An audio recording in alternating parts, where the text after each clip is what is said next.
வணக்கம் நண்பர்களே, நான் உங்கள் கிரிதர்.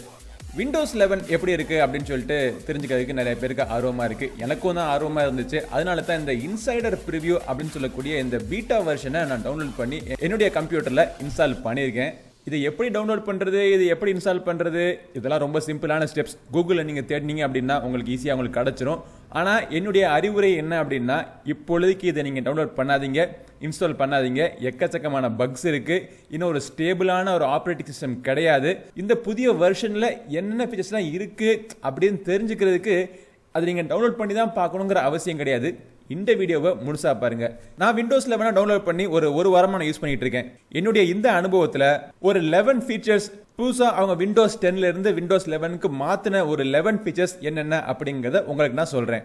இது தவிர ஒரு 5 ஃபீச்சர் என்னால காமிக்க முடியல, ஏன்னா அது என்னுடைய அப்டேட்ல இல்ல. அது என்ன அப்படிங்கறதே உங்களுக்கு கடைசியில் நான் சொல்றேன். ஓகே, ஸோ விண்டோஸ் 11 இதை டவுன்லோட் பண்ணி இன்ஸ்டால் பண்ணோடனே உங்களுக்கு இந்த ஸ்க்ரீனை நீங்கள் பார்க்குறப்பவே தெரியும், ரொம்பவே புதுசாக இருக்குது, பார்க்குறதுக்கு எல்லாமே வித்தியாசமாக இருக்குது. இன்ஃபேக்ட் சில பேர் சொல்லலாம் இது வந்து ஒரு மேக் மாதிரியான ஒரு ஃபீல் கொடுக்குது அப்படின்னு கூட சொல்லலாம்.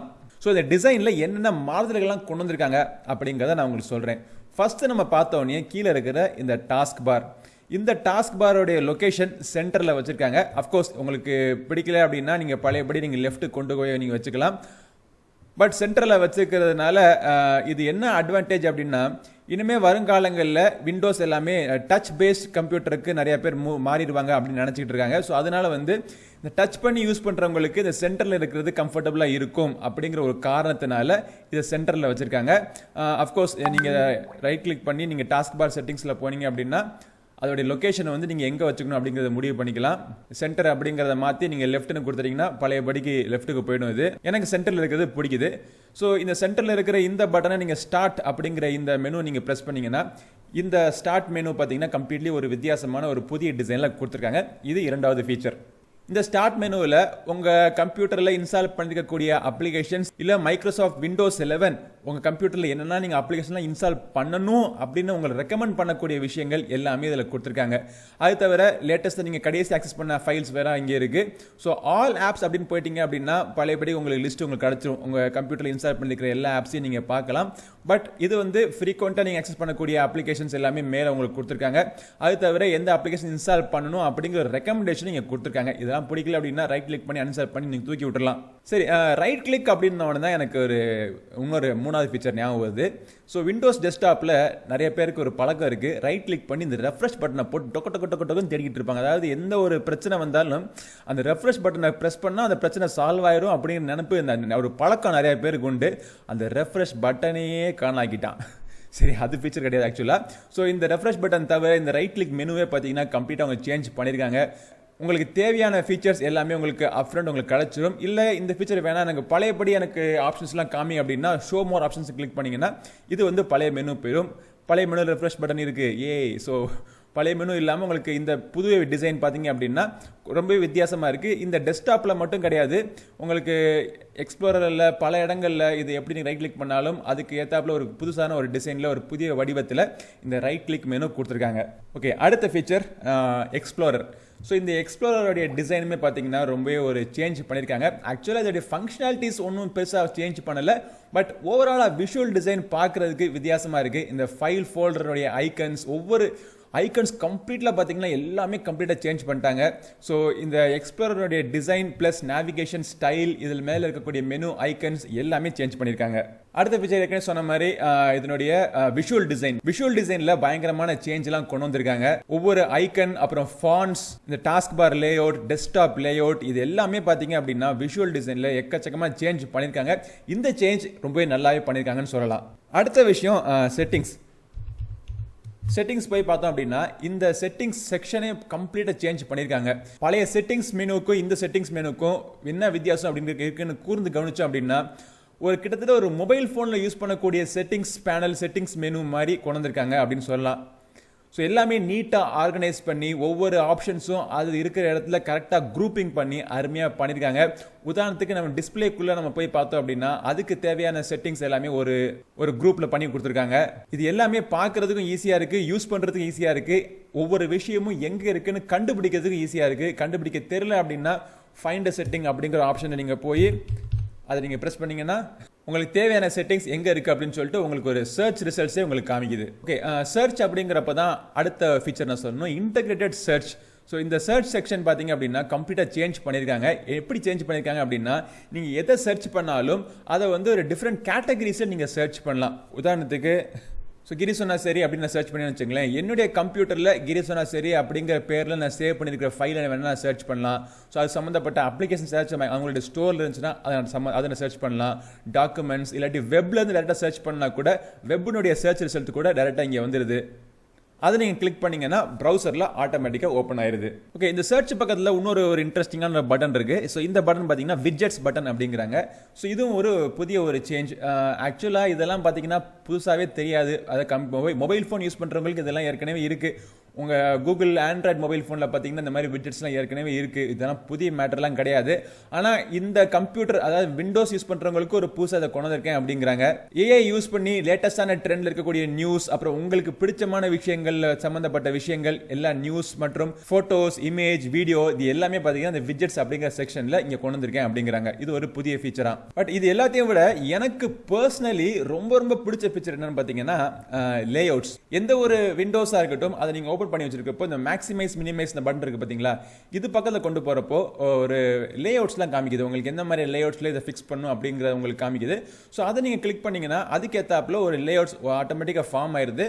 ஸோ அந்த லேஅவுட்ஸ்ல இருந்து இப்படி நீங்க குரூப் பண்ணிட்டீங்கன்னா இந்த லேஅவுட்ஸ்லாம் குரூப் ஆயிடுது. இதை நீங்க எப்படி வேணா மாத்திக்கலாம். ஒரு பெரிய மானிட்டரில் நீங்க யூஸ் பண்ணீங்கன்னா ஒரு 4 விண்டோ, ஒரு 3 விண்டோ, அந்த மாதிரி ஒவ்வொரு விண்டோவை நீங்கள் செட் பண்ணி வச்சு ஒரே நேரத்தில் யூஸ் பண்ணுறதுக்கு பார்க்குறதுக்கு இந்த லேஅவுட்ஸ் இந்த ஃபீச்சர் வந்து சூப்பரான ஒரு ஃபீச்சராக இருக்குது. இந்த ஃபீச்சரை ஒட்டின இன்னொரு ஃபீச்சர் என்னன்னு பார்த்தீங்கன்னா, இப்படி நீங்கள் லேஅவுட்டில் குரூப் பண்ணி வச்சிருக்கிற எல்லா விண்டோஸையும் ஆட்டோமேட்டிக்காக நீங்கள் எந்த ஆக்ஷனுமே பண்ண தேவையில்லை. பை டிஃபால்ட் அது ஆட்டோமேட்டிக்காக ஒரு குரூப்பை சேவ் பண்ணிக்கும். உதாரணத்துக்கு இப்போ இந்த இடத்துல பார்த்தீங்கன்னா குரூப் அப்படின்னு போட்டிருக்கு. ஸோ இந்த குரூப்பில் நான் ஏற்கனவே சேவ் பண்ணி வச்சிருக்கிற லேஅவுட்ஸ்லாம் இங்கே வந்துடுது. இந்த சைடில் பார்த்தீங்கன்னா ட்விட்டர் ஓடிட்டு இருக்கு, இந்த சைடில் இன்ஸ்டாகிராம் ஓடிட்டு இருக்கு, நடுவில் பார்த்தீங்கன்னா வெப் ப்ரௌசர் ஓடிட்டு இருக்கு.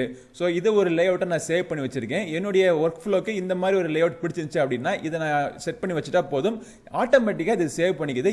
இதை நீங்கள் மினிமைஸ் பண்ணிட்டு ஒவ்வொரு விண்டோஸை நீங்கள் மினிமைஸ் பண்ணிட்டு இல்லை வேறு விண்டோ ஆக்சஸ் பண்ணிட்டு இருந்துட்டு திருப்பி இது வேணும்னா இப்போ நீங்கள் மேலே போயிட்டு அந்த உங்கள் ட்விட்டர் மட்டும் வேணும்னா கூட ஓப்பன் பண்ணிக்கலாம். இல்லை இந்த ட்விட்டர் சம்மந்தப்பட்ட அதோடைய குரூப்ஸ் நீங்கள் ஓப்பன் பண்ணால் கூட ஓப்பன் பண்ணிக்கலாம். ஓகே, அடுத்து நம்ம பார்க்க வேண்டிய ஒரு முக்கியமான ஃபீச்சர் என்ன பார்த்தீங்கன்னா கஸ்டமைசேஷன். ஸோ இது வந்து விண்டோஸில் இது வரைக்கும் இல்லாத அளவுக்கு பர்சனலைஸ் பண்ணிக்கிற அளவுக்கு நிறைய ஆப்ஷன்ஸ் உங்களுக்கு கொடுத்துருக்காங்க. அஃப்கோர்ஸ் பேக்ரவுண்ட் வால்பேப்பர், இந்த கலர்ஸ் இதெல்லாம் வந்து இங்கே ஏற்கனவே நீங்கள் சேஞ்ச் பண்ணிக்கலாம். அதில் ஒன்றும் மாதிரிலாம் இல்லை. அதை பண்ணுறதுக்கான அந்த டிசைன் அதோடைய மெத்தட் எல்லாம் லைட்டாக சேஞ்ச் பண்ணியிருக்காங்க. உங்களுக்கு ஆரம்பத்தை சொன்னேன் பார்த்தீங்களா, விண்டோஸ் 11 வந்து டுவார்ட்ஸ் ஒரு டச் பேஸ்ட் சிஸ்டம் நோக்கி அவங்க டிசைன் பண்ணியிருக்காங்க அப்படின்னு. அதுக்கேற்றாப்புல டச் பேஸ்ட் கீபோர்ட்லாம் இருக்குது. ஸோ அந்த கீபோர்டோட லேஅவுட் எப்படி நீங்கள் மாற்றணுமா அதுக்கேற்ற உங்களுக்கு பிடிச்ச மாதிரி நீங்கள் மாற்றிக்கலாம். உங்கள் ஃபாண்ட்டை மேனேஜ் பண்ணுறது, உங்கள் லாக் ஸ்க்ரீனில் இருக்கக்கூடிய அனிமேஷன்ஸ், உங்கள் ஆப்ஸ், உங்களுடைய தீம்ஸ் இது எல்லாமே பார்த்தீங்கன்னா சூப்பராக நீங்கள் சேஞ்ச் பண்ணிக்கிற மாதிரி, உங்களுடைய தேவைக்கு சேஞ்ச் பண்ணிக்கிற மாதிரி, அதுவும் ஈஸியாக எல்லாராலையும் சேஞ்ச் பண்ணிக்கிற அளவுக்கு, கற்றுக்கிட்டு சேஞ்ச் பண்ணுற அளவுக்கு நிறைய மாடல்கள் இந்த பர்சனலைசேஷன் செக்ஷனில் கொண்டு வந்திருக்காங்க. இது வரைக்கும் நான் பார்த்த விண்டோஸ் 11லேயே ரொம்ப பிடிச்ச ஃபீச்சர், பெஸ்ட் ஃபீச்சர் எதுவாக இருக்கும் அப்படின்னு என்னைய கேட்டிங்க அப்படின்னா எனக்கு டாப் ஃபீச்சர் தோன்றது இந்த கம்ப்யூட்டர் மானிட்டர். அதாவது ஒரு லேப்டாப்பை வந்து இந்த எக்ஸ்டர்னல் மானிட்டர் நீங்கள் டாக் பண்ணிவிட்டு அந்த மானிட்டரில் இந்த மாதிரி டிஃப்ரெண்ட்டான லேஅவுட் நீங்கள் செட் பண்ணி வச்சிருக்கீங்கன்னு நினச்சிங்களேன். ஸோ அதை நீங்கள் உங்கள் கம்ப்யூட்டர் டிஸ்கனெக்ட் பண்ணிவிட்டு திருப்பி இந்த மானிட்டரோட கனெக்ட் பண்ணுறப்போ நீங்கள் செட் பண்ணி வச்சுக்கிற லேஅவுட் எல்லாமே போயிடும். திருப்பி முதல்ல இருந்து அந்த லேஅவுட்லாம் நீங்கள் சேஞ்ச் பண்ணணும். ஆனால் விண்டோஸ் 11ல் அப்படி கிடையாது. எந்த லேஅவுட்டை நீங்கள் எப்படி வச்சுருந்தீங்க அப்படின்னு அது ஞாபகம் வச்சுக்கிட்டு அந்த லேப்டாப்பை வந்து அந்த கம்ப்யூட்டர் மானிட்டர் நீங்க அட்டாச் பண்ணி உடனே என்னென்ன லேஅவுட்லாம் இருந்ததோ அது ஆட்டோமேட்டிக்கா திருப்பி மேலே கொண்டாந்துரும். இது எனக்கு பிடிச்ச ஃபீச்சர். ஆனா உங்க எல்லாருக்கும் பிடிச்ச ஃபீச்சர், நீங்க எல்லாம் ஆர்வமா எதிர்பார்த்துட்டு ஒரு ஃபீச்சர் என்ன அப்படின்னா ஆண்ட்ராய்டு அப்ளிகேஷன்ஸ்லாம் விண்டோஸில் ரன் பண்ணலாம் அப்படிங்கிற ஒரு ஆப்ஷனை அவங்க விண்டோஸ் 11ல் கொண்டு வந்திருக்கா சொல்கிறாங்க. ஸோ இதுதான் அநேகமாக நீங்கள் எல்லாரும் எதிர்பார்த்துருக்க ஒரு ஃபீச்சராக இருக்கும். பட் அன்ஃபார்ச்சுனேட்லி என்னால் இப்போ அதை டெமோ காமிக்க முடியல. ஏன்னா அது வந்து அமேசான் ஆப் ஸ்டோர் மூலமாக தான் ஆக்சஸ் பண்ண முடியும். அது அந்த அமேசான் ஆப் ஸ்டோருக்கான ஆக்சஸ் எனக்கு இன்னும் கிடைக்கல. இது மட்டும் இல்லை, விண்டோஸுடைய டீம்ஸ் அப்படிங்கிற அப்ளிகேஷன் பார்த்தீங்கன்னா அதுவும் இன்டெகிரேட் பண்ணிக்க சொல்கிறாங்க. அதுவும் எனக்கு இன்னும் வரல. பிளஸ் மேக்ல இருக்கிற மாதிரி நிறைய வெர்ச்சுவல் டெஸ்க்டாப்லாம் செட் பண்ணி வச்சுக்கலாம் அப்படிங்கிறாங்க. அதே மாதிரி நிறைய டச் ஜெஸ்டர்ஸ் மற்றும் எக்ஸ்பாக்ஸுக்கான பண்ணக்கூடிய HDR டியூனிங் பண்றது, இந்த மாதிரி பல விஷயங்கள் எனக்கு இன்னும் என்னுடைய வெர்ஷன்ல கிடைக்கல. ஸோ அதுக்கான டெமோலாம் உங்களுக்கு நான் காமிக்க முடியாது. பட் இந்த விண்டோஸ் 11 இன்சைடர் ப்ரிவியூவை டவுன்லோட் பண்ணி இன்ஸ்டால் பண்ணணுமான்னு கேட்டிங்கன்னா தயவு செய்து பண்ணாதீங்க. இதுக்கான முக்கியமான காரணம்னு பார்த்தீங்கன்னா பெர்ஃபார்மன்ஸில் பயங்கரமாக ஹிட் ஆகுது. இப்போ நீங்கள் பார்த்தீங்கனாலே தெரியுது. ஸோ என்னுடைய கம்ப்யூட்டர் வந்து ஒரு 8GB ரேம் கொண்ட ஒரு கம்ப்யூட்டர். ஸோ இந்த கம்ப்யூட்டரில் நான் இதுக்கு முன்னாடி வச்சிருந்த விண்டோஸ் வெர்ஷன்லாம் பார்த்தீங்கன்னா சூப்பர் ஸ்மூத்தாக ரன் ஆகிட்டு இருக்கும், எந்த பிரச்சனையும் இல்லாமல். அதுவும் இந்த மெமரி பார்த்தீங்கன்னா 84% இந்த அளவுக்குலாம் ஃபில் ஆயிருக்கவே இருக்காது. எப்போவுமே எனக்கு 50% பாக்கி இருக்கும். ஆனால் இந்த விண்டோஸ் 11 இன்ஸ்டால் பண்ணதிலிருந்து இந்த மாதிரி விண்டோஸ் நான் ஓப்பன் பண்ணி வச்சிருந்தாலே எனக்கு 84%லேருந்து 95% வரைக்கும் மெமரி, பிசிக்கல் மெமரி எப்பவுமே யூஸ்ல இருக்கு. ஸோ இது வந்து பெர்ஃபார்மன்ஸுக்கு ஒரு மிகப்பெரிய தடையாகவும் இருக்கு. இதனால விண்டோஸ் 11 நம்ம டெவலப் பண்ணி யூஸ் பண்ணவே கூடாது அப்படின்னு நான் சொல்லலை. இது வந்து இன்சைடர் ப்ரிவ்யூ. இன்னும் அவங்க அஃபிஷியலாக விண்டோஸ் 11 ரிலீஸ் பண்ணலை. அப்படி அவங்க ரிலீஸ் பண்ணதுக்கு அப்புறமா டெஃபினட்டாக இந்த மாதிரி மெமரி இஷ்யூஸ்லாம் அவங்க சால்வ் பண்ணுவாங்க அப்படின்னு எனக்கு தெரியும். பட் இப்பொழுதைக்கு உங்களுடைய பிரைமரி கம்ப்யூட்டராக இருந்துச்சு அப்படின்னா இதை நீங்கள் இன்ஸ்டால் பண்ணி யூஸ் பண்ணால் உங்களுடைய ப்ரொடக்டிவிட்டிக்கு ஒரு மிகப்பெரிய ஒரு பிரச்சனையாக இருக்கும். அஃப்கோர்ஸ் இந்த வீடியோ பண்ணுறதுக்காகவே நான் டவுன்லோட் பண்ணி இன்ஸ்டால் பண்ணி வச்சுருந்தேன். இந்த வீடியோ முடிச்சதுக்கு அப்புறமா, அப்லோட் பண்ணதுக்கு அப்புறமா நான் வந்து திருப்பி விண்டோஸ் 10க்கு ரோல் பேக் பண்ணிவிடுவேன். நீங்களும் அவசரப்பட்டு இப்பொழுதைக்கு விண்டோஸ் 11 அந்த இன்சைடர் ப்ரிவ்யூ வெர்ஷனை டவுன்லோட் பண்ணி இன்ஸ்டால் பண்ண தேவை கிடையாது. இந்த வீடியோ பார்த்தாலே உங்களுக்கு ஓரளவுக்கு ஒரு ஐடியா கிடைச்சிருக்கும் என்னென்ன உங்களுக்கு வரப்போகுது அப்படின்னு.